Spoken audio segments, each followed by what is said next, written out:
Première étape de sa tournée, vérifier que tout est normal sur son fourgon. Une étape très importante qui évite les mauvaises surprises. Toujours vérifier parce que tout peut arriver et bon, si l'éclairage n'est pas correct, jour et nuit, on peut avoir des risques d'accident. C'est parti pour une tournée de surveillance du tronçon autoroutier dont il a la charge. Une tournée qui commence par la vérification des bornes d'arrêt d'urgence. Est-ce que tu veux que je te rappelle?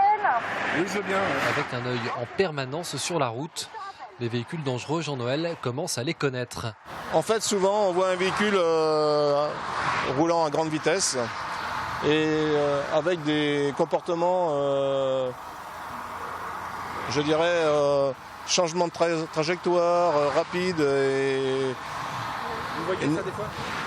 Oui, on le voit, ouais. Jean-Noël dévore les kilomètres au fur et à mesure de ses missions et à chaque fois une ou plusieurs interventions. Le danger est présent en permanence, les hommes en jaune en font régulièrement les frais. Jean-Noël en est bien conscient, mais cela ne l'empêche pas de rester serein. C'est vrai que les dangers, on y pense, mais je ne pars pas avec la peur au ventre. Non, il faut être conscient des risques et surtout être très vigilant. C'est très important.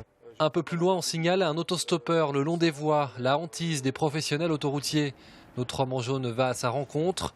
Notre autostoppeur est une autostoppeuse qui ignorait vraisemblablement que son comportement pouvait être dangereux.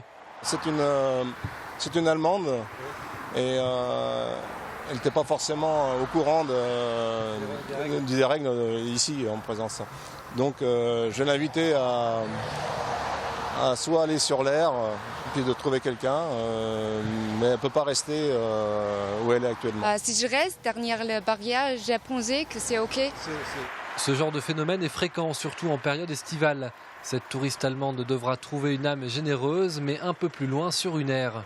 On en voit régulièrement. C'est des gens qui ont été déposés là par d'autres voitures et ils se retrouvent coincés entre deux bretelles où il se fait un peu, et là c'est n'importe quoi, et ça les met en danger. En fait, ça met tout le monde en danger. Jean-Noël repart avec le sentiment d'avoir peut-être empêché le pire. D'autres interventions de ce genre l'attendent, il le sait.